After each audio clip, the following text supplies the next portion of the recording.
Hello, Games Done Quick, Summer Games Done Quick 2025 Game Submission Committee. This is my submission for Pit People Any %. Before we begin, if you would like to check out the description below, you can find some timestamps for portions of the video that I think are going to be particularly worth watching. If you do want to watch the whole thing, however, my estimate is 1 hour and 17 minutes, so that's about how long it will take. I'll also link to some other marathon, the other marathon run that has been recorded that I've done of this, and my world record, which is currently not on SRC because it was a Twitch VOD that I had over 100 hours of, so I had to switch all of them over to YouTube, which means I had to resubmit them, which means it currently has not been accepted as of the recording of this on March 30th. But I do hold the world record. It's the time that you can see above me, and yeah, I don't know. I love this game a lot, and I really hope to show it off because this has not been shown off at a GDQ before, and it deserves to. It's a really fun game. So let's get into what the actual marathon run will look like.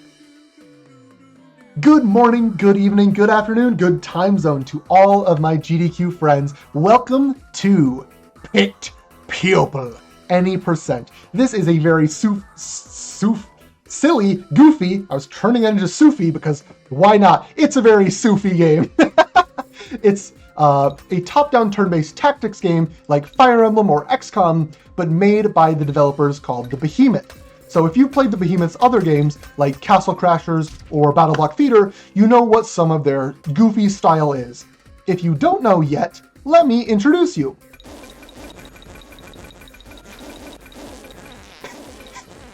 Because the sound that it makes is a fart.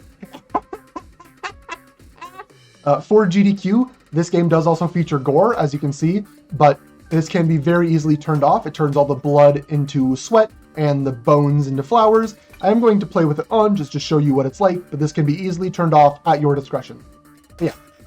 So yeah, Pit People, very goofy game, as you heard with the fart noise. I'll also show off in a sec that there is a button in this game that is entirely dedicated to making you poop. Poop. The poop button is not like a required part of the speedrun. However, it doesn't lose me any time either. So if someone were to say, I don't know, donate asking me to poop, well, I might just have to give the people what they want, you know? Just saying, I'll poop if a donation tells me to poop. But with that said, oh, I love this game. Let's get into it in 10, 9, 8, 7, 6, 5, 4, 3, 2, 1, go! And welcome everyone to the pitilicious world of Pit People, where we immediately lose time because I bought their other games, and therefore I get to unlock those other items, which takes time, unfortunately. But no big worries. We'll still be going just fine with our friend here, Wheeler the Cupcake. I'll talk about Wheeler and the rest of my units in a sec as we grab our initial loadout. Come on, let me buy that. Thank you. Pit People, be nice. Be nice, Mr. Video Game, please. Sorry, Pit People puts me in a goofy mood because it's a goofy game. I love it. And we are already off into the world and trying to find our first adventure and grabbing some money along the way. Why not? Money is nice. We like money. It lets us do this with Nitro. But Nitro costs money, and so we need to pick up money on the world map if we can. But Nitro helps us get faster towards our first quest of the game. Since we skipped the intro, because obviously skipping the intro is faster, the first quest of the game is sort of the end of the intro, but introduces the rest of the story as well. This, right up here, is Helmetor's Fortress. Hi, Helmetor. So, we finally get to see what the battles in this game looks like. You'll be seeing 15 different battle maps throughout the game, starting with map 1 of Chapter 1. And so we'll get to talk about, first off, our characters. So these 5 right here are the canon characters of the game. You can swap some of them out throughout the story, but since we're not going to be getting a lot more extra units, these are what we got. So let's talk about them. First off, after the 5 canon units, in the intro you are supposed to recruit another unit, but since I skipped the intro, the game gives me one for free. In this case, it is Wheeler the Cupcake. I have a cupcake plushie too. The cupcakes have some catapults that they use to launch their frosting into allies' mouths, which heals them. So they are the healer unit of this game, and they do exactly nothing else. You here, you here, you here, here, here. Okay. But yeah, so cupcakes are pacifists, they're healers, and that means they're kind of useless to us, except for as bait. We hope that 4 or 5 enemies will aggro onto the cupcakes and leave them behind so that our 4 humans can do all the important work of the game. So let's talk about our humans and the very important work that they will be doing. You run up here, you run over here. Okay. So first off, we have Sophia wearing the Hattie Haddington hat because her helmet is slow and bad. But what I do leave her with is a short sword, which doesn't do a lot of damage, but it does attack twice. So what damage it does twice, which making it a pretty good weapon. And in her offhand, she has, you come here, you come here, you come here, you come here, that'll work. In her offhand, she has a net. The net is an item that can be thrown at enemies and does 0 damage. You might be thinking, Turtle, you were being really mean to those cupcakes a second ago about how they did 0 damage. Why are you letting Sophia have a net with 0 damage? That's a good question, hypothetical viewer. The reason for that is because, no, you're actually going to move here. The net is a requirement for a strat later on in the run. And, more importantly, the net has a low weight. So, because of a short sword, no helmet, and a net, Sophia gets boosted from 3 movement up to 4. So my other humans, like these two, have 3 movement, Sophia has 4. She's faster, she has a lot of utility, she is good. We like Sophia. But we don't like our cupcakes because they are not actually distracting 4 or 5 guys. They're not distracting enough. We like our humans though. Next up on the human talking list, Yosef, the blondie Super Saiyan guy. Yosef has these throwing axes. So you can see, Yosef can attack from 2 range like this. He can also attack from 1 range, but from 2 range gives him just a little bit of extra versatility. And he does a low amount of damage, but he also attacks twice. So Yosef is super duper versatile like that. We stand Yosef, he is a homie. And as you can see, with him being a backline, our 3 humans can take to the front line and break down the gate to fight the main boss, Helmetor. And the 2 who will be doing most of the legwork are Pipistrella. I call her Pippi. Her name is Pippi. Pippi and the guy with the twirly mustache, Horatio. Pippi and Horatio are our 2 biggest DPS units. They have a weapon called a mallet, I believe, but I like to call it a helmet smasher. Why? Because it deals bonus damage to enemies with helmets, like Helmetor, the first boss, or his minions, the Helmetites. You can see how helmet smashing, getting bonus damage on all of these guys is going to be pretty nice. Yeah, pretty nice. So we're going to be smashing several helmets throughout the game as best as we can, starting with all of these guys, and Helmetor in particular. But yes, one more thing to talk about with our team comp is these little crowns that you can see floating around Horatio. Those crowns are something called the hero buff. You can give the hero buff to 1 unit on your team, and it boosts their stats in just about every major way. So, Horatio has extra defense, extra attack, extra HP, and most importantly, extra movement. So he has to move 4 spaces instead of the human's normal 3, while still carrying heavy weapons like his big shield and the helmet smasher. So that hero buff is incredibly useful for us. So, oh, Wheeler survived! Usually both cupcakes die, but they failed at their job of being distractions. So, Wheeler survived, I guess. Everyone who likes the cupcake, congratulations, you get to see him a little longer, before they, well, spoilers, they will go away. Because here in map 2, we are introduced to a couple more things. So first off, random enemy spawn counts. So in almost every map except the first one, the number of enemies will be random. Looks like we got 4, which is average. This map, you can have 3, 4, or 5. And we got 4, pretty average. So we'll be making our way through these 4 mooks in order to progress. Although, you might notice that our target, it's a very big, boldly displayed target, is over Helmetor here. But instead, what I'm going to be doing is facing off against Izzy, Oblong, I love the name Oblong, and Pumpkin. And that is because of the recruitment mechanics in this game, or as I like to call it because I think it's funnier, kidnapping. Basically, what is happening is in this game, if you have only one unit left in the enemy squad, if you have one unit left on the enemy squad, you can throw a net at them and then automatically recruit them to join your party. This is good, especially for the first boss of the game, Helmetor, who is a strong type of unit who I'll talk about when we recruit him. But in order to recruit him, in order to kidnap him, he needs to be the last unit left. If there are any of his friends alive, we cannot recruit him.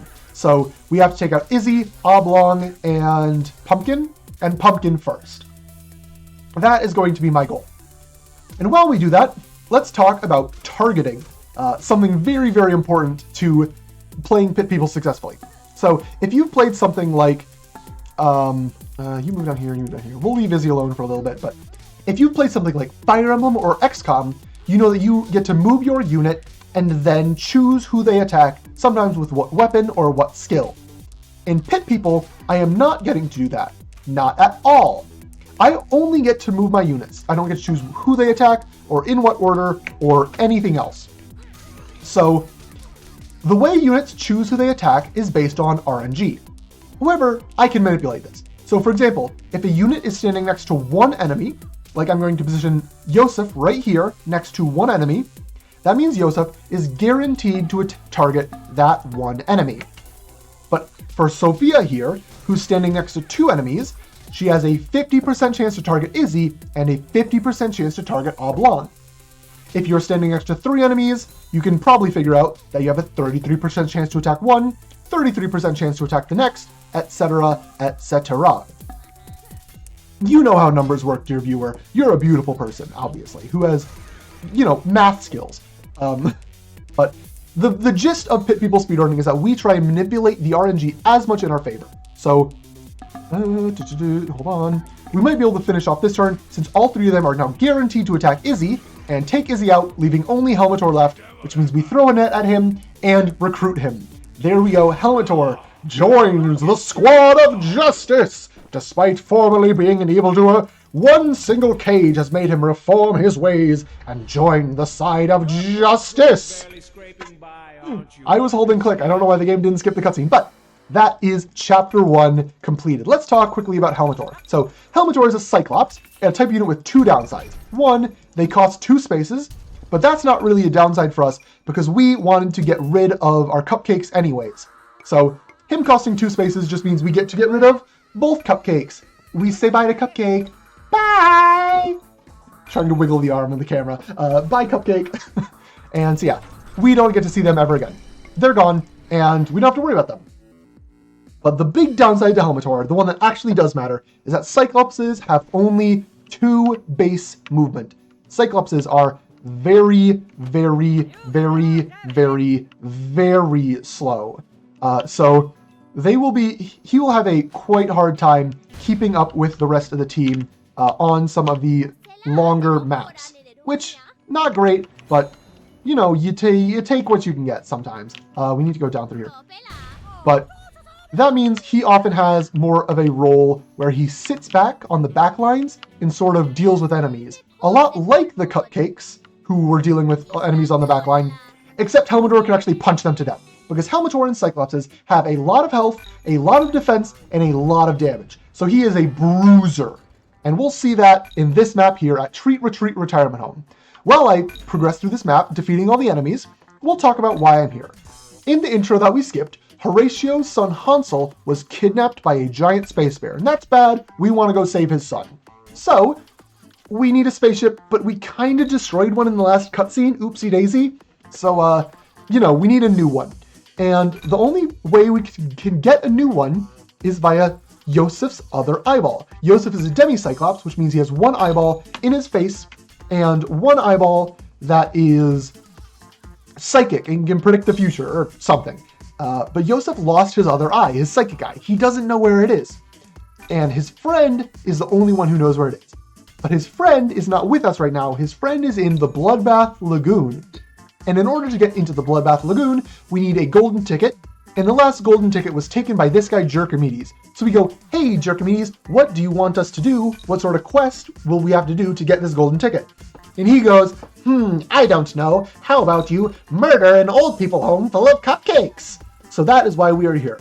We're going to murder an old people home full of cupcakes so we can get a golden ticket so we can go to the Bloodbath Lagoon, so we can save Yosef's friend, so we can find Yosef's eye, so we can get a spaceship so we can go to space and fight a giant space bear so we can save Horatio's son Hansel from the giant space bear. Hope you were paying attention to all of that. It will be on the quiz at the end of the run. But we have done a very, very good job murdering people, and therefore Jerkimedes gives us the golden ticket. You can actually just fail this map. There is no penalty for it. You just have to stand around, and it is faster to stand around and not deal with all of the attack animations and movement animations. You just sit there, and it is a faster way to complete this chapter. So, you know, as speedrunners, we do that. And bonus, you also get to spare some old people, I guess. I guess that's a bonus, like, whatever, man. Oh, I love this game so much. It's so goofy. But we are going to be making our way back home. I'm going to take a different route so we can grab a little bit more money along the way. Also, that was a much faster route, so probably should have done it the first time. Let's quickly talk, as we make our way into Chapter 3, about the world map, or the overworld map. So, in Pit People, there are 5, that's a lot more than 3. There are 5 different overworld maps. And at the beginning of the game, and sometime in the middle, usually between chapters 3 and 6, the bear will place you on a random spot on a random one of those very, very many maps. Can you get out of the way? Thank you, buddy. So the maps are very big, very labyrinthine, and have a lot of different spawn points and obstacles in the way that I do not have all of them memorized because this is a very big game. I have some of them more memorized than others, and I was playing on this very map earlier today, so I do know a little bit of what's coming up. So that's nice, but yeah, basically, the only way to really know where everything is just to play a ton of Pit People, which, hey, I like Pit People. I'm going to play a ton of Pit People, so that helps quite a bit. But we are already here, kind of had to cross the entire world, but here at the Bloodbath Lagoon, Chapter 3.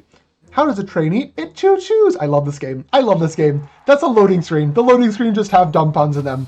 My favorite one might be Clowns Taste Funny. Because of course they do. Ooh, okay. Let's talk about the Chapter 3 RNG, because this is where RNG really begins to spike up. So first off, the number of enemies on the ship. It can be between 5 at the most and 2 at the least. So, you know, only 2, we got the best RNG possible. Let's heckin' go. But the more important thing for Chapter 3 Map 1 is the cannons. Because their ship has 3 cannons they are firing at my ship. My ship has 3 cannons that I am firing at their ship. Oh, you're going to stand on top of the cannon? Cloud formation, you jerk. Cloud formation, you jerk. Okay, and we're getting some bad cannon RNG already. In fact, this is kind of the worst cannon RNG already. It's fine. We'll make it work. Go. What I'm trying to do is stand on these spots, these 3 pads, because if I start my turn on one of those pads, I will launch a cannon at the enemy ship. The enemy also does the same thing. If they start their turn on one of these 3 spaces, they launch a cannon at my ship. However, we don't get to aim. Everything is random. So, what is going on here? You come down here, you here, you here, you here. Kill this cloud formation. Get him off my cannon, please. Because yeah, I want to fire the cannons at them. The fact that cloud formation got stuck there was really bad RNG, but oh well. The targets of the cannons are random, so sometimes you can hit their cannoneers and knock them back, and sometimes they will target your cannons and therefore knock you back. So that's why I'm not standing on these, because I know I will get knocked back and therefore take damage for no reason. But you just have to hope that your cannons knock them off and their cannons don't knock you off, and that they don't keep standing on your tiles. Stop. Okay, thank you for moving, Chiquita. I think that's the banana company. Chiquita Banana? Am I crazy? I'm probably crazy, but after a certain number of cannon shots, which is also random by the way, the map will eventually progress and allow me to schmoove onwards towards their boat. And when that happens, a small cutscene will play of the masts falling over. During that cutscene, very important, the in-game audience will be chanting Chog, Chog, Chog. spelled Chog, but, pronounced Chog. And in a marathon run, an audience will be required to chant along with me and the in-game audience. So, hypothetical audience, please keep your ears open for the Chog chants. They will begin shortly, and then we will summon the mighty one, the Chog. This might be enough cannon shots with 2 more here to take out Leviatha's ship. Hopefully it will be. Let's see. Hold on to your butts. Listen closely for the audio if we see the masts falling over and hear them chanting. All right. Yep. It's gonna happen. It's gonna happen. We're gonna chant. We're gonna do it. Chog, Chog, Chog, Chog, Chog, Chog. Okay, that was just a taste. No more. We'll do some more later, I promise. If you missed out on this first chant, oh boy, there is a much longer chant waiting for you soon, dearest viewers. So, prepare your voices, take a nice drink break, stretch out them vocal cords, get warming up, me. Because once we defeat Captain Leviatha, it'll happen again. Captain Leviatha is another type of strong unit, like a Cyclops, known as a Gorgon. Gorgons also take up 2 space in the party, and they have quite a bit of extra health. But they don't deal as much damage. Their big gimmick is that they spawn these little baby snakes when they get hit. So, as you can see, these baby snakes don't have a lot of health, but if you remember my speech about targeting, these spots have a chance to attack Leviatha and also a chance to attack the babies. And we don't want them to attack the babies, we just really want to smack Leviatha and only Leviatha. So, my goal is to just get the babies out of the way so whoever is around will hit Leviatha. That's all I need is to kill her. We could recruit her. Gorgons are fairly strong units, but the babies are uncontrollable RNG, and so we already have a strong unit in Helmetor. We're just going to go after Leviatha. This turn, we should be able to get a good surround on her with you, and this may be it. Ladies, gentlemen, and NBs, prepare yourselves. Yes, listen closely. We're going to chant again. You ready? You ready? I'm ready. Chog, Chog, Chog, Chog, Chog, Chog, Chog, Chog, Chog, Chog, Chog, Chog, Chog, Chog! Woo! That's right, audience. Your chanting has helped summon the one, the only, the Chog.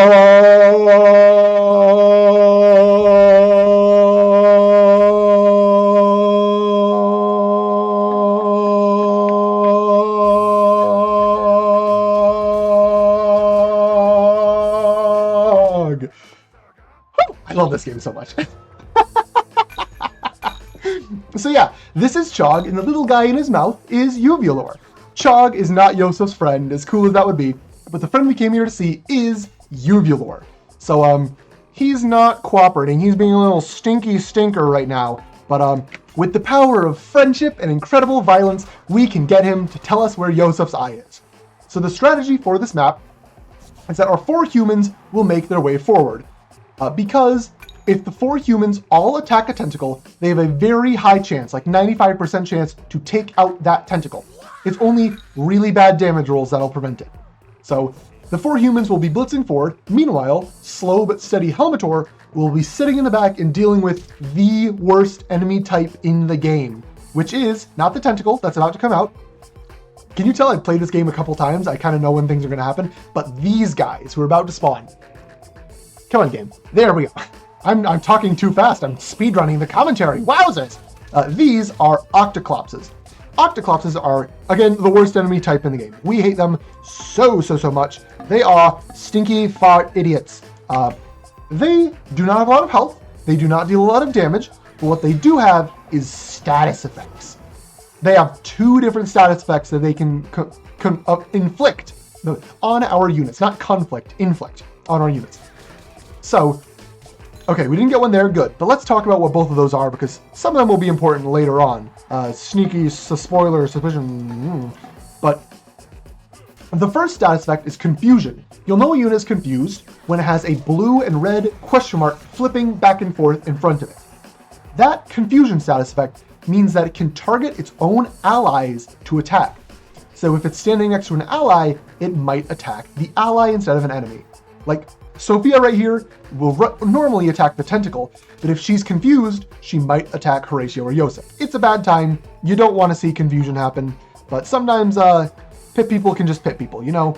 Sometimes you just get pitted and you just get peopled. But the other effect they have is way worse, because we leave Helmets alone in the back on purpose so that he can't hit his own allies even if he's confused. The other status effect is called painting. You'll know Helmetor gets painted if that blue hexagon beneath him turns into a red hexagon. If he's painted like that, Helmetor just straight up loses his entire turn with nothing I can do about it.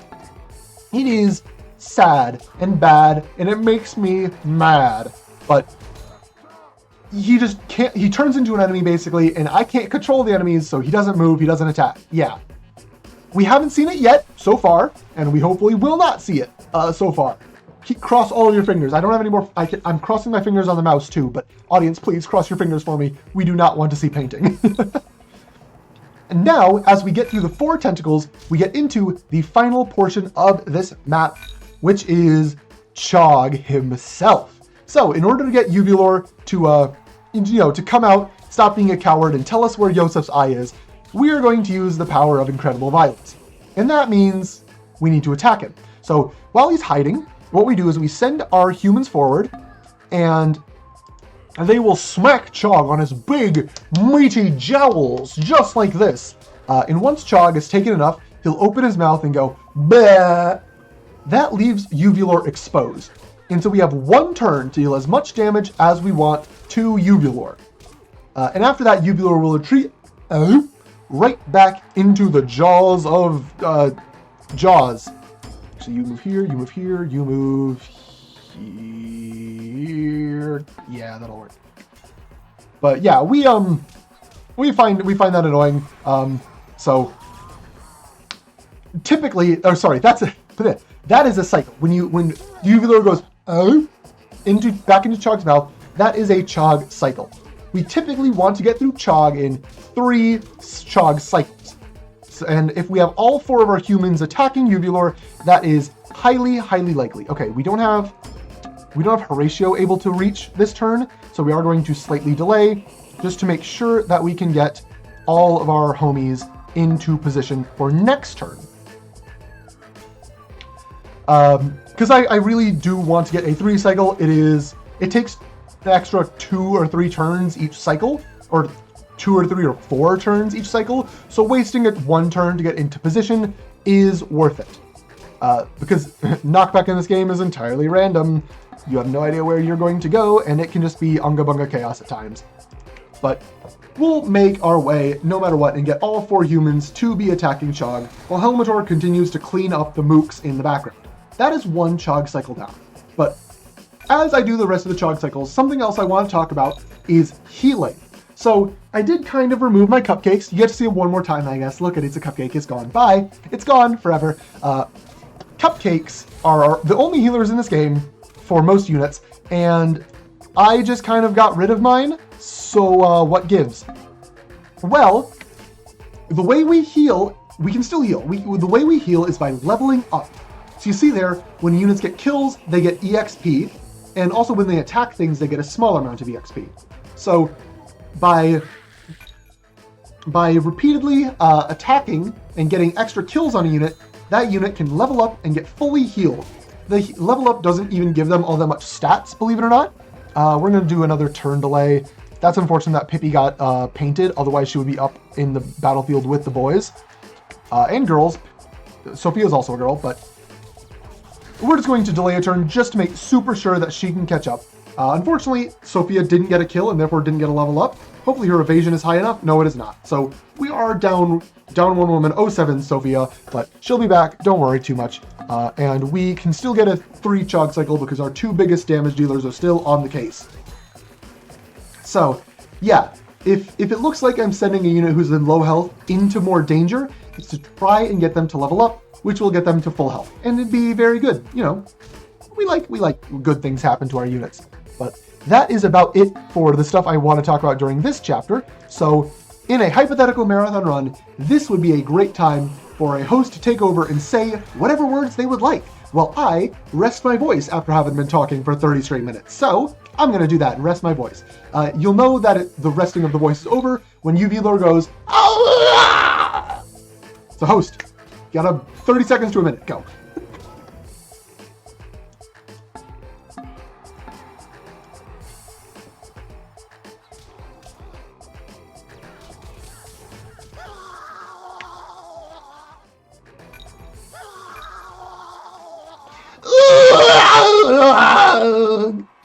That is the beautiful noise of a defeated Uvulor. And so Uvulor will be joining our party. We have defeated the legendary Chog! And we'll be making our way into the rest of the game. I love this chapter. I love the goofiness. Chog's stupid, silly noise. Or Uvulor's stupid, silly noise. It's great. This game is great. Please play this game. Please play this game. Good nitro use by me. Pat on the back. I'm patting myself on the back. But yeah, no, we're making our way back to home base. Quick story update. Uvulor has told Yosef that Yosef's other eye is currently located in Mount Olympus. So that is our next goal. We're going to get to Mount Olympus in order for Yosef to get his eye back so that he can see the future. You remember the whole spiel I went through way earlier. We're going to get some more free money from a money fountain that I spotted off screen because I've played this game a couple too many times. You need to get out of the way though. Thank you. Bye. Again, yeah, you can maybe tell that I've played this game a couple times. I hope so, at least. I hope I'm making this look nice and innocent. We did run out of nitro because we had a low amount of money, but... No, I don't want to shut up. I want to do commentary. So that is bound to happen at some point between chapters 3 and 6. So it happened pretty early this game. We might even see it again if we're unlucky, but that just means we are going to be put onto a random spot on a random map to begin Chapter 4, which might be my favorite map, or my favorite chapter of the entire game. So where are we? New map, who dis? Oh, this is a very good place for Chapter 7, and I think it's a good place for Chapter 6, but it is a quite bad place for Chapters 4 and 5. Because Chapters 4 and 5 both always spawn in the very top left of every single map, and we are sort of in the bottom right of this map. So the RNG will balance out because Chapter 7 is in the bottom right, but I don't want to fight you. I just want your money, honey. Honey bunny, I want your money. Anyways, so we're going to do a little bit of a slow trek up. This chapter does have some of the most movement of any chapter, so I'm going to save my nitro for that. But we're going to make our way uptown to Mount Olympus in the frozen land of the north, where the Rainbow Bridge awaits to lead us into Yosef's eye. And the Rainbow Bridge is gone. Oh, hey, look, it's Jerkimedes. You remember him. Jerkimedes was the guy who asked us to kill some old people earlier. And he is, quote-unquote, borrowing the Rainbow Bridge right now. For the sake of our quest, that means, hey, Jerkimedes, what do you want us to do this time for you to return the Rainbow Bridge? And he says, I don't know. I think I want an orphan. Which would be a weird request, except for Randall's Discount Orphanisms is right down the road. One-stop shop for all your orphan needs. And even better, right now, Randall's is having a 50% off deal. That's right, folks. 2 orphans for the price of 1. Come down to Randall's Discount Orphanisms for all your orphan needs. I love this chapter so much. So, we get to Randall's Discount Orphanisms, and we see a lineup of orphans. I don't want to use adjectives to describe them yet, because you'll see in a sec that these orphans are certainly something. But yes, this chapter is the chapter that really begins to introduce a variety of enemy races. So, in previous maps, it's mostly been humans or cupcakes with a couple of extra unit types, like a boss Cyclops or a boss Gorgon, or those stupid Octoclopses. But this chapter literally does not repeat any unit types. So it is chaos, it is Unga Bunga, and we love it. So let's talk about all the different things going on. First off, The mushroom. I have a plushie of these guys too. Look at, he's such a mushroom. He's a little guy. Mushrooms are a pretty tanky unit that deal AoE poison damage with their poisonous farts like that. They are annoying. We do not really want to deal with them, but we're gonna have to. You actually can move here, here, here, go. I should probably put down the mushroom so I can use both hands, but he's cute and I like mushrooms. But mushrooms, despite being fairly tanky, their big caps are considered helmets. So helmet smashers deal bonus damage to them, like Horatio's helmet smasher, and Pippi's helmet smasher, and even Helmetor's helmet smasher. Yeah, he betrays his own people. So we're not going to see him for very long. Also, this Spidar is wearing a helmet.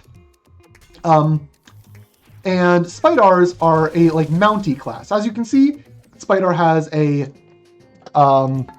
saddle, that's the word, on its back, and that saddle can be ridden by allies to let them move around with the Spidar. We don't really want to deal with that, so we kill them. Bye, Spidar! Next up, human. We're going to take him out, but you've seen humans before. You know their gist. They're annoying, but nothing special. You two take him out. You up this way.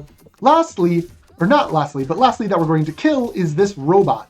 Robots are not super annoying yet. You'll see what I mean by the yet in 20 minutes, 30 minutes. 25? Let's say 25. But yeah, robots can be annoying, and we are going to try. You're going to move like this. You're going to do this. You're going to do this. Okay. Robots have two forms of attack, a melee punch attack and a range zap attack that can bounce between units. So they have a couple of different ways of being annoying, but we do need to bring an orphan, so we recruit the hair troll, who I'll talk about in a sec. But we also, it's a 50% off deal at Randall's, so we're going to get a second plucky, young, lovable orphan with a heart of gold to join us. And that's Cornelius Happy Days. Cornelius Happy Days is the only good orphan, and I do mean that very quite literally. All the other orphans are actually pure evil. One of the lines of dialogue that they give is, "I did not choose the orphan life," which, yes, means exactly what you think it means. This game is great and humorous, and I love it. But Cornelius the Happy Days is a good orphan. Let me make sure I heal a little bit, because his next battle can be dangerous without it. There we go. Cornelius Happy Days is a good orphan, and so Jerkemes will surely, his heart will be melted by the plucky young cheerfulness of Cornelius Happy Days, who is an adult. He's not young, but he's still plucky and lovable and an orphan. So Jerkemes is going to give us back the Rainbow Bridge, and nothing is going to go wrong. Oh, something went wrong. It's okay. It's fine. It's fine. Don't worry about it. It's fine. But as we have some more units to talk about in this chapter. Spidar we've already introduced. Cyclops we've already introduced, which leaves this one. But I did promise that I would talk about the hair troll. So we did recruit one. We could use it if we wanted. And hair trolls are pretty strong. They're a lot like Cyclopses. They take up 2 spaces in your party, and they have quite a bit of health and quite a bit of defense. Not as much as Cyclopses. I moved the Cyclops to the wrong place. Please hit the Spidar. Please hit the Spidar. Okay, good job, buddy. Good job, Helmetor. But yeah, their big thing is that they heal. So every single turn, at the start of their turn, they will heal between 1 and 5 health, which is a lot. So you move here, you move here, you move here, go. Okay. So yeah, that can be quite annoying and stinky and mean and rude, but that's why we don't want to fight that hair troll. Instead, we just want to recruit that hair troll. So that's what we do. And that leads us now to this map, which, okay, we're going to talk about the boss of this map later. This unit. We'll talk about them later. Just know that they're annoying. But this unit here, Ape Butt, what a silly name, is a pixie. And pixies are really, really squishy. They do not have a lot of health. That is their only downside. They are all upsides from there. They are very, very good units in every other regard. They have huge damage. They have huge evasion. They have they attack from 2 range, so they're versatile in that regard. They have AoE on their damage. Pixies are just absolutely hands down the best unit in the game. And the last unit alive, not counting the boss, is automatically recruited to our team. So the game just gives us a pixie on a silver platter. It's amazing. And the pixie is named Puppy Person now because we trade 1 orphan for 1 puppy. Clearly a fair deal. And Jerkames is also going to give us back the Rainbow Bridge. So we take our puppy, we get the bridge. This quest was a huge success. Cornelius Happiness is also not dead. Hooray! But, whew, yeah, I don't know. Pixies are great. I cannot wait to show them off. And especially, I mentioned that they're glass cannons, but I also said they have really high evasion. So pixies are just kind of dodge tanks. If you get good RNG, the pixie just avoids like multiple attacks in one turn, and then they're not squishy, and then you just win. And then you're like, well, pixies are really good, aren't they? Yes, they are.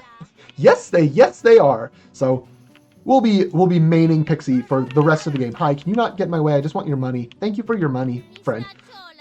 But heading back to the base, unfortunately, like I mentioned, we did get a kind of bad spawn, so there is quite a bit of movement that we need to do to get back to our beautiful, lovable home, which is up over here somewhere. There it is. Hi, home. And there we go. Chapter 4. Now we get to equip our beautiful pixie puppy person after we lose some time to completing a quest. Although we do get money. Money's nice. I do like money. And say goodbye to Sophia. We do not need her net to capture any more units. Let's give you some curly whirly hair. That'll be fun. Do we have a better one of these? Oh, that looks like fun. We're going to equip the explosive weapon because why not? Actually, that is a pretty good weapon. But notably, you noticed I gave my pixie the hero buff. That makes it even more damaging, even more tanky in terms of evasion. It does get a little more health, but most importantly, it goes from 3 movement to 4 movement. So now it is a 4 movement, explosive, ranged, hyper carry evasion tank super unit. Pixies are... Have I mentioned that pixies are good? Pixies are so good. But you'll get to see that in just a sec as we blast off on our way to... or back to, rather, Mount Olympus. I'm going to grab all the money I can, because money lets me buy more nitro, and nitro lets me go more fast. Pretty self-explanatory, right? So, back to Mount Olympus we go, where it is finally time, dear friends and dear enemies, to show off the power of Puppy Person Pixie. Are you ready for the Pixie devastation? Because I am not. You might notice there is no Pixie on this map, and that is because Chapter 5. So, of the 7 story chapters in this game, most of them have 2 maps that you need to complete. The exceptions to this are Chapter 2, the Cupcake chapter, which only has 1 map. And then there's Chapter 5.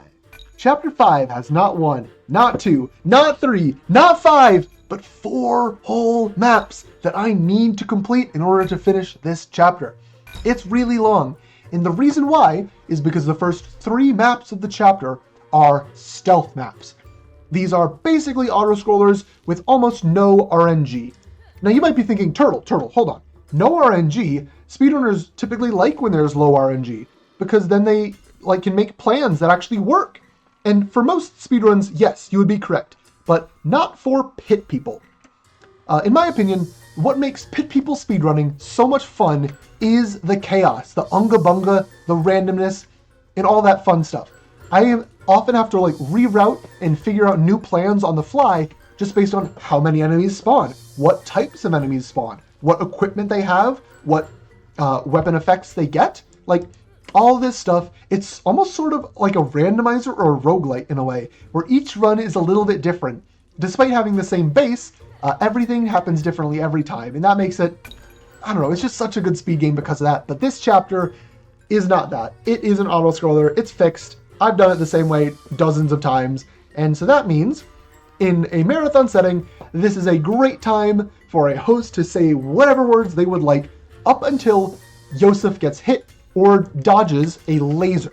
That is when I will take over commentary again. But in the meantime, I'm going to rest my voice and actually stay hydrated, because staying hydrated is good, and there's a great long cutscene that I have to wait through. So yeah, rest voice, host talk, hydrate. Come here.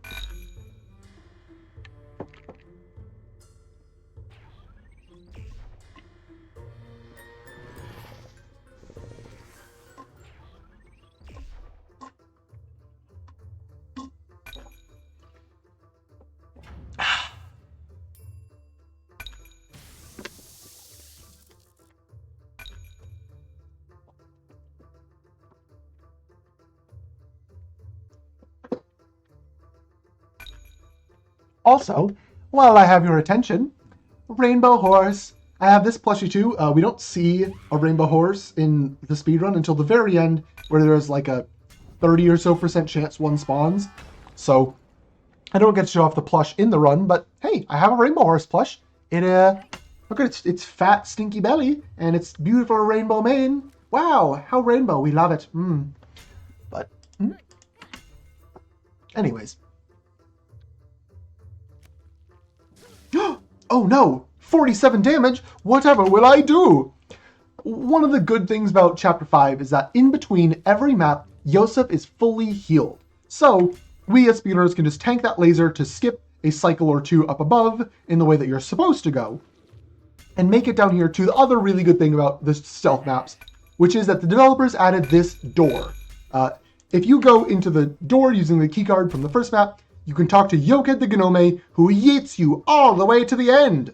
We do not have to do the really fun casual puzzles in this room, but for speedrunning, they're not fun, so we skip them. Please play this game casually, do the puzzles yourself, and get all the loot in this room, but speedrun, we use Yoked and get yeeted.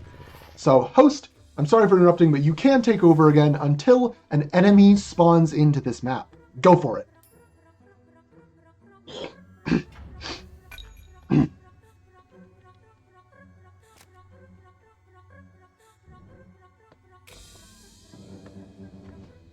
Also, the music in this game slaps! The music is so good!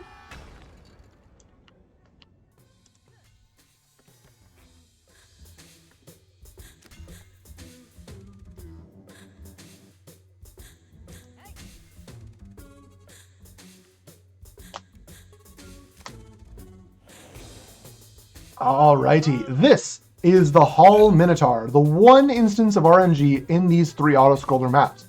Hall Minotaur is a Cyclops, a lot like Helmetor, and so on hit has a chance to knock back. It's like 10%.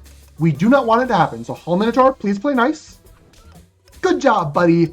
If he knocks you back, you just have to reset this one map. It's like a time loss of like 1.5 minutes, but if he doesn't hit you, you can just run right on by him, straight into the door that he was supposed to be guarding, and he failed at his job. Sorry, buddy. And now Stealth Chapter is over. We can get back into the action with what, in my opinion, is actually the best map in the entire main campaign. Chapter 5, Map 4. Welcome, dear friends, to the best map. There's so much going on in this map, that's what makes it so interesting. So first off, these launch pads that you'll see, I'm actually going to send, Horatio. We're going to send Horatio on one of these launch pads. If you end your turn on them, the unit will get flung all the way to the opposite quadrant of the map. That allows slow units like Helmetor to get right into the action as fast as possible, which is really nice for him. Next up, another event. Every 3 turns, the wind will blow, opening the floor in the middle of the room like this, and also knocking back every unit a random distance in a random direction. It is pure chaos, which, I enjoy the pure chaos of this game. So basically, every 3 turns, I'm going to have to reroute my plans on the fly, and the enemy is also going to have to reroute their plans on the fly. It's incredibly Unga Bunga, and, I love Unga Bunga. So, Unga Bunga it is, babies! Woot woot! You come up over here, you go here, you go, okay. So yeah, the third thing is the objective of the map. The third thing that makes this map so special. That is what the little icon that you can see over all of our units. In order to escape Mount Olympus, we're going to jump through this big hole in the floor here. But we need to survive the fall. Even Pixie, who has a parachute or has wings, does need to, not die on the way down, right?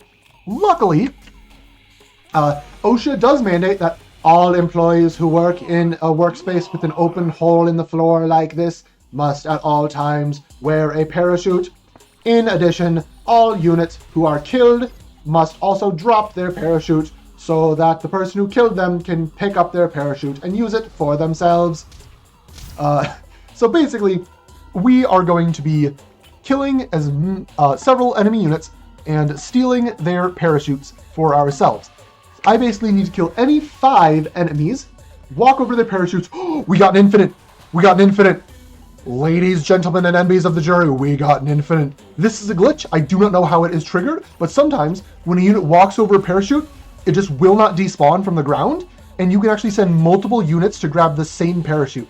And that is exactly what I'm going to do. So this one parachute on the ground is somehow going to feed 4 of my units.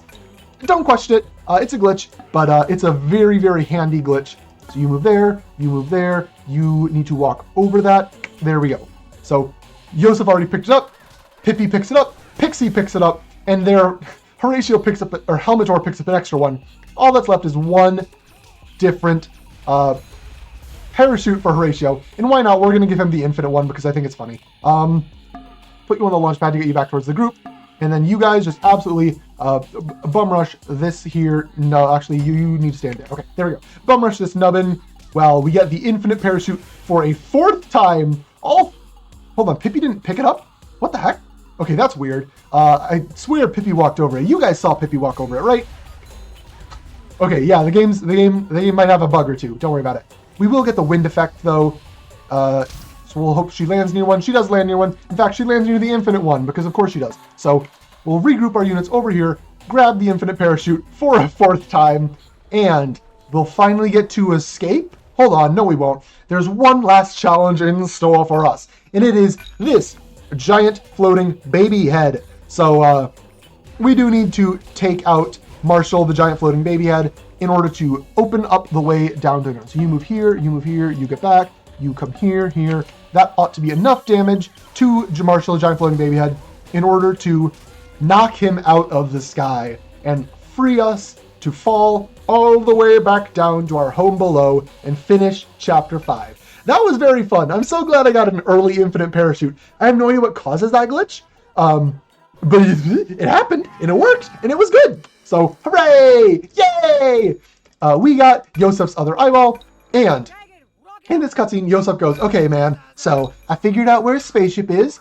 The only person who has a spaceship is none other than Jerkamedes himself. Yeah, that's right. The guy we've been encountering throughout the entire game, who has been giving us quests, having us murder old people, kidnapping an orphan. He has a spaceship. And so we're going to go to Jerkamedes and ask him, like, hey, man, can we pretty please borrow your spaceship? It's to save a kid. So, like, you'd be a hero to that kid, which is pretty cool. So you should lend us your spaceship. And, well, we'll see how it goes. He is a jerk. I mean, it's in his name, but, you know, your name doesn't mean everything. People can be named, like, whatever they want. It doesn't define him, right? Surely. So, Jerkamedes is currently relaxing, having a nice spa day here at the Sunny Butts Day Spa. Ah, so relaxed, so wonderful, and so not being interrupted right now. In his dialogue, Jerkamedes goes, I don't want to be disturbed by anyone, not even that handsome fella Horatio. But, I mean, we need to save a child, so we're going to interrupt him a little bit. And that means that after Chapter 5, which was a bunch of stealth maps, Chapter 6 begins with a stealth map. Okay, I'm being a little bit facetious. If you want, you can make this a combat map by moving any unit through any of these hexes surrounding a vase. That will knock over the vase, and the vase will go crunk on the ground, and all these guards over here will be like, huh? What was that noise? We should go kill someone. And then, you know, you have to fight them to the death. We don't want to do that. Instead, all we want to do is march our pixie, navigate them through the vase maze in order to ask Jerkamedes, just like, politely, hey, Jerkamedes, could we use your spaceship? Pretty please? Please don't be mad. Don't make people explode. Oh, he made people explode. It's fine. Well, I'm sure we'll convince him some other way. But this leads me into the Jerkamedes 1v1. So I could have set all my other units up here, but I instead elected to just use Pixie. There are 3 reasons for that. 1, Pixie is my fastest unit. It has 4 movement. Everyone else has 3, or if they're Helmator, only 2. I put up the number 3 and said 2. He only has 2. But the second reason is what you just saw and what you'll see again. The first time in any turn that Jerkamedes is damaged, he will teleport to any hex in a huge radius. It's basically the entire top half of the screen. So if you're trying to fight him with more than one unit, what can often happen is your weakest unit damages him, and then your strongest units can't damage him because he's already teleported away. So by sending only our strongest unit, we don't have to worry about that. The third thing, we barely have time to talk about this. Wow, this went really well. The third thing is that Jerkmedes, when he hits you with his weird mustache staff, can cause the confusion effect, which might make you attack your ally. Obviously, we don't want to be attacking our allies, but by sending only one unit up, we won't, because we don't have any allies nearby to attack. So Pixie just hits him with 3 fireballs. That's it. Jerkmedes is on the retreat. He's running away back to his house, the Jerk Dome.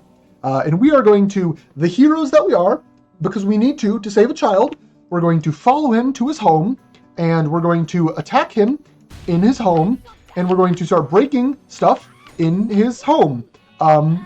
Because we're the heroes. Because, yeah, we're save a child. We're good guys. We're doing good guy stuff, baby. Woohoo! I love being a good guy. But, oh boy. So, Chapter 6 Map 2 is the scariest map in the entire speedrun. Jerkmedes is going to spawn in with between 4 and 7 extra enemies. I can't make that on one hand. We really hope it's low. Please be 4. Please be 4. That's 6. Okay, that's more than average. Okay. We're going to have to play a little safe because these robots are terrifying.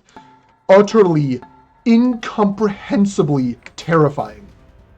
The reason for that is this game's elemental system. So let's talk about that. Pixies, like we see, with our Pixie, have fire damage on their attacks.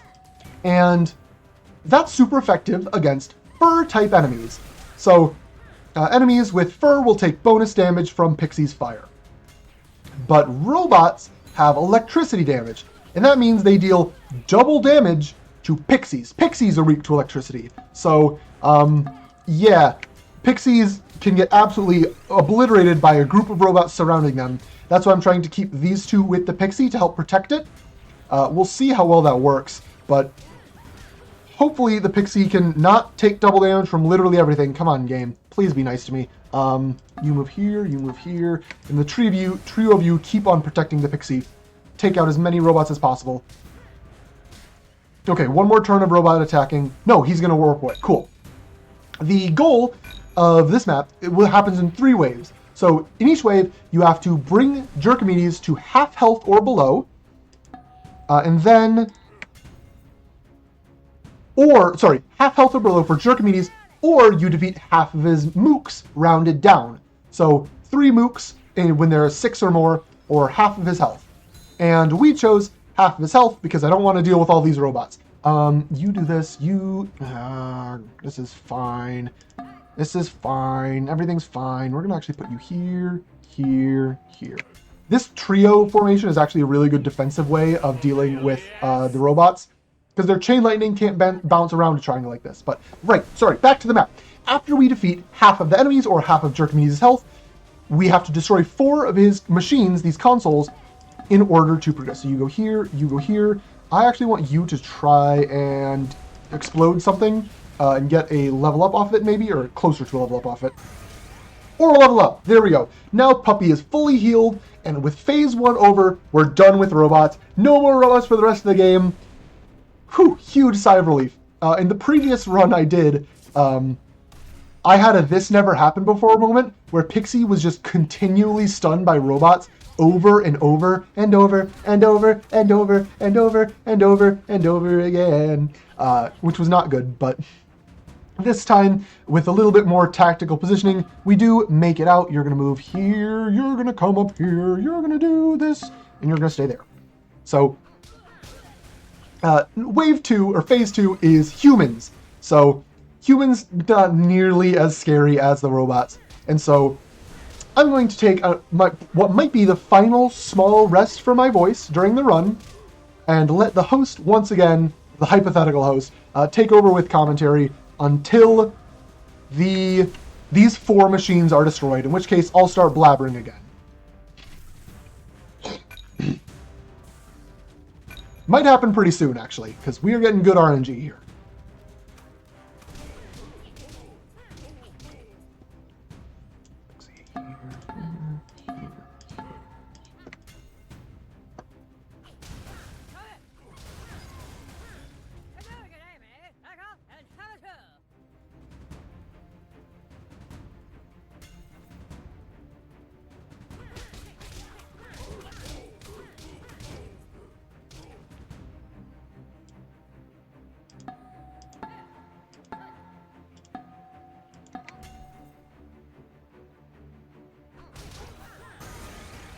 Another level up. See, pixies are so good. Pixies are so good. But wave 1 was robots, which was scary, don't get me wrong, but that was just because I had a pixie as my lead unit. Wave 2 was humans, not a problem. But wave 3, oh boy, the devs really knew what they were doing here with wave 3. Wave 3 is painful. So, of the things that are spawning in wave 3, we have Cyclopses, the big beefy boys who are some of the strongest things in the game. I'm actually going to move you back to safety. You come here. You run down here. The big beefy boys were some of the strongest in the game, like Cyclopses, and Pixies, who also have very high damage, very high evasion, very high danger levels. You know, not something that you want to be fighting very often. Except, you know, we kind of have to right now. What do we do? You go here. No, switch it up. You do this. You run away. You run away. You run away. Yeah, I'm running away a lot. Because specifically that unit. That is not one of the strongest units in the game, but what it is a mascot. Mascots buff up their nearby allies, and also, when you kill them, they explode violently. So that is what we witnessed there with the mascot exploding, and I just intentionally moved my units away so I didn't have to, like, think or worry about that at all, which is good, because I don't want to think or worry about it at all. Instead, I just want to enter the phase that lets me destroy these 4 consoles down here. Once I do, that will be the end of Chapter 6. Oh, boy. Which, yeah, as it is the scariest chapter in the run, it's nice to be able to get through here really cleanly, actually. This was a great Chapter 6, all things considered. No, you actually move here. You two are whatever, I don't care. Here and here. That should be enough. Oh, I forgot about this console. Whoops, please hit it. Good job, Halmator. Okay, there's the 4th console, and with that, Jerkmedes is going to poof back into the middle of the room, and you'll see. I don't need to narrate everything, do I? You have eyeballs. Actually, if you don't have eyeballs, if you're a blind viewer, a rock is going to fall on Jerkmedes and knock off his hat. And it turns out, with his hat on, he was an evil jerk wizard. But without his hat, he is an evil not jerk wizard. His hat was making him a jerk, believe it or not. So, without his hat, Jerkmedes goes, yeah, I'm cool now. You guys can use my spaceship to save a child. That's fine. It's my house, by the way, that you were trying to destroy, but it has a self-repair function. It'll be fine. So, conveniently, the house can repair itself, and we will be able to use it to go to space to finish off this quest in the final chapter. Once we get back to the city, we'll be getting right on with that good stuff. House is down here. House is in a very good position for Chapter 7, so I'm going to use one more nitro. Get through these 2. Okay, not these 2, just this one. There we go. Cannon him, and... Oh, no, don't move me. This is a really good position for Chapter 7. No. Okay, RNG time loss. That's whatever. But we get into the final chapter of the game.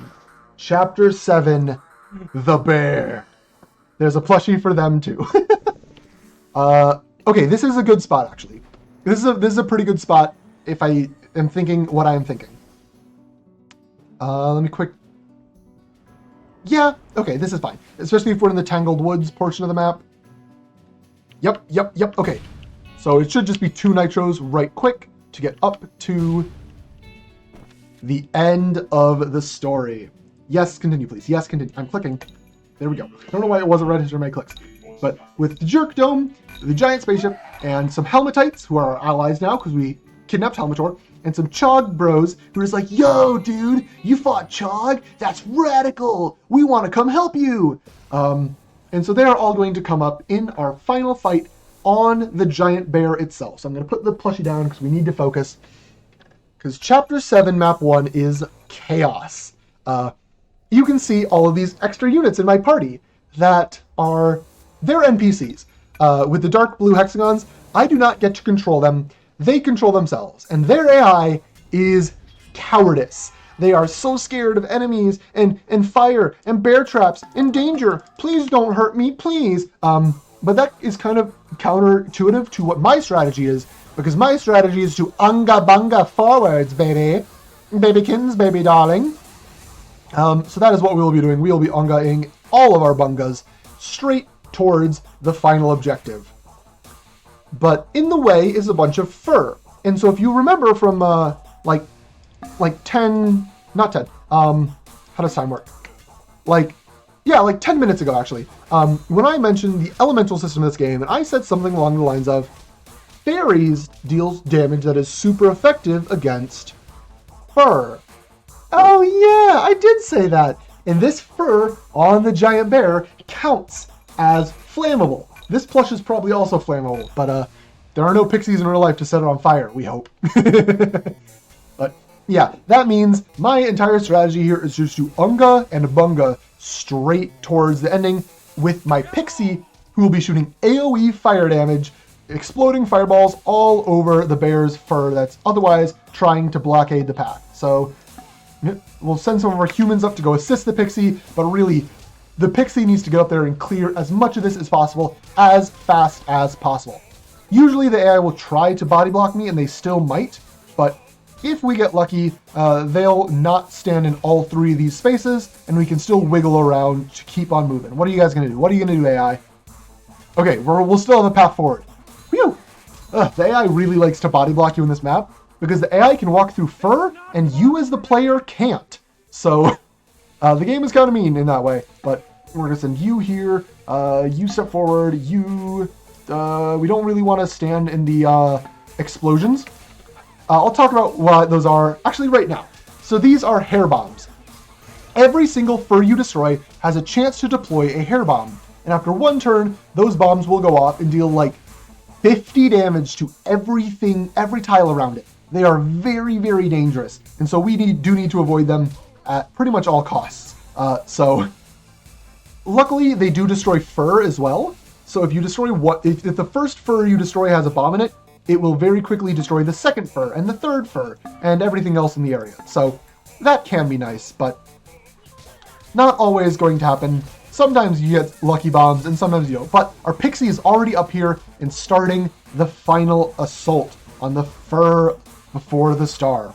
So I'm going to get the pixie to clear as much of this out as I can and start attacking the star even. And the big thing that we need to consider in this part of the run is math, actually. This is a math run now, believe it or not. And we basically just need to calculate what the highest odds are for the pixie to be hitting the star. So all these fur are counted as valid targets, and the star is counted as a valid target. So, for example, now, the pixie from here has a 1 in 2 chance to attack the star, and a 1 in 2 chance to attack this fur. It can't hit things that are right next to it, so this enemy doesn't actually bother me, but that 50-50 is, I think, the best we can get, especially now with that enemy blocking me getting in further. So 50-50 is actually really, really good, considering we're only on turn, like, 10? Maybe not even 10. So, okay, unfortunately we did hit that fur, but now this spot will guarantee that the pixie targets the star, and we can start really racking up our damage on this final objective. And this enemy, again, doesn't bother me. Girl, you don't bother me none. I love the names in this. They're so fun. Because the pixie won't prioritize things that are right next to it. It'll only hit the star. So the rest of our units can come up and maybe take out girl. But pixie is going to start dealing the big damage we need to get this map over with. As soon as this health bar is depleted, we're on to the final map of the game. So this is going pretty quickly, but I did do my explanations also pretty quickly. So this would also be a pretty convenient time if the host would like to use their mouth to say any words. Feel free to do that. For just a little bit, we're closing it. I promise. We're closing it.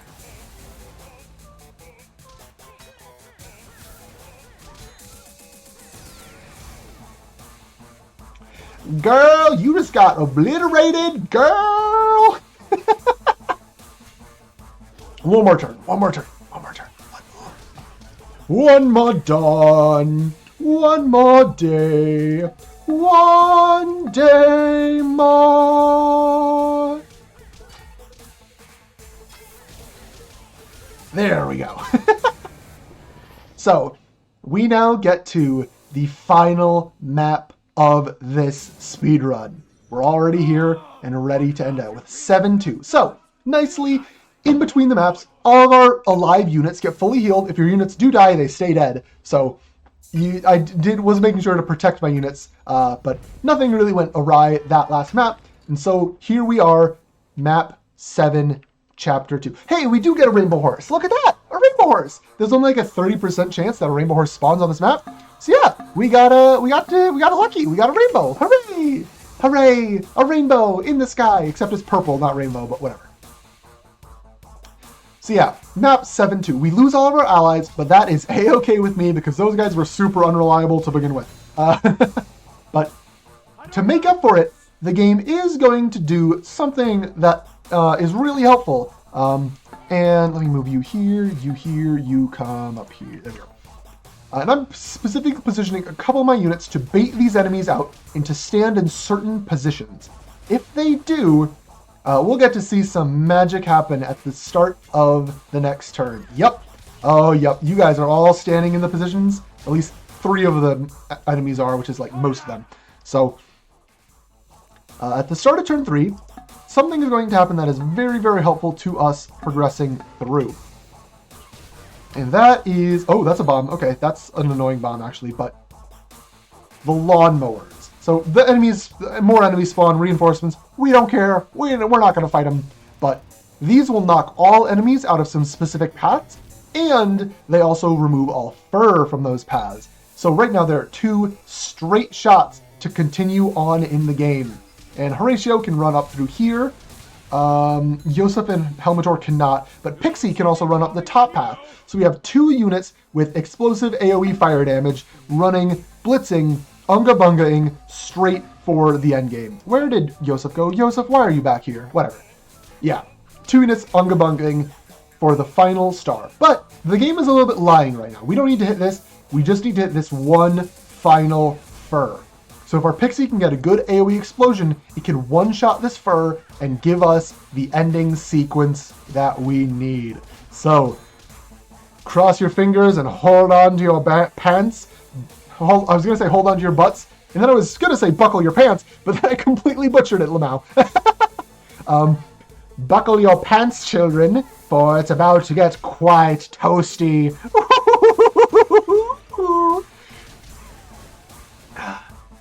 But before we can get to the fur, there is one final enemy, the boss.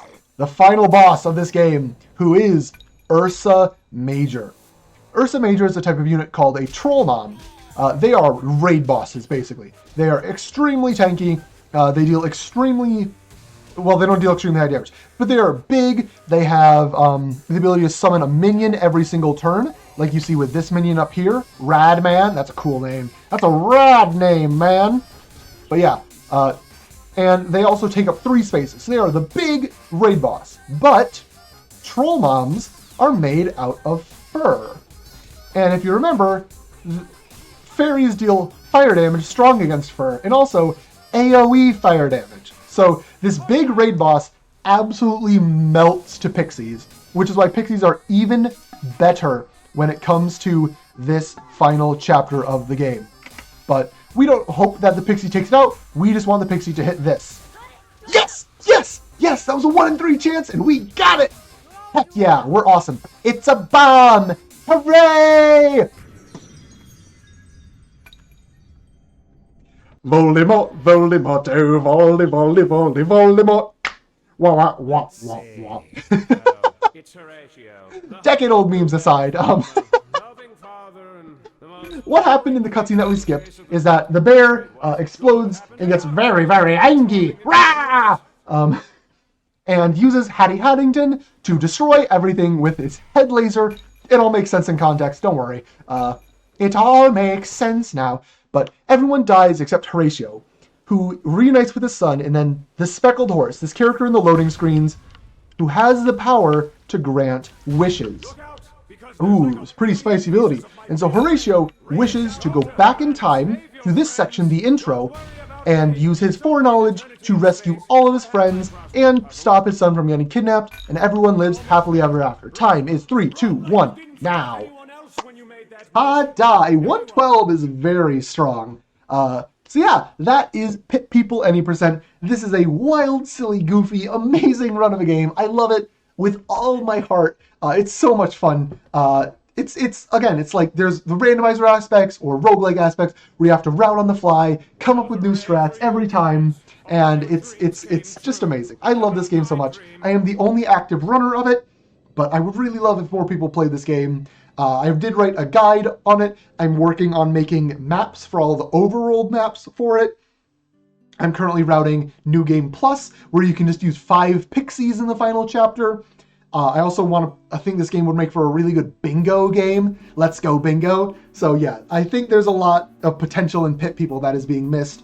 And if you think there's potential in Pit People too, you should play it. You should speedrun it. It is an amazing game, and I love it. Please join me. But yeah, okay, quickly, before the end. Shoutouts. Shoutouts to Huffnut, who is the only person I have ever met online who mentioned this game to me before I told them about it. So they were already a Pit People true believer, and shoutouts to them for that. Also, shoutouts to my cousin, Bebro29, who is not a speedrunner, but agreed to play this game casually with me, because there is a co-op mode where you use 12 spaces. It's very chaotic and very fun. And he also did learn the speedrun just so that we can play co-op any percent as well. So, yeah, shoutouts to him for enduring my love of this game. He enjoys it as well, but I made him speedrun it, so. Yeah, if you wanna check me out, I am on twitch.tv/TurtleRun2412, where you can find me speedrunning this, some other silly games, and more Metroidvanias, and just having a blast. I play games that I love, and I love Pit People, so thank you so much for watching. Please consider this for Summer Games Done Quick 2025, and I will see you there, hopefully. Until then, bye-bye! See, the bear is waving, because it's a plush, and it's cute. It has 4 arms. It's cute. I love this game. Thank you!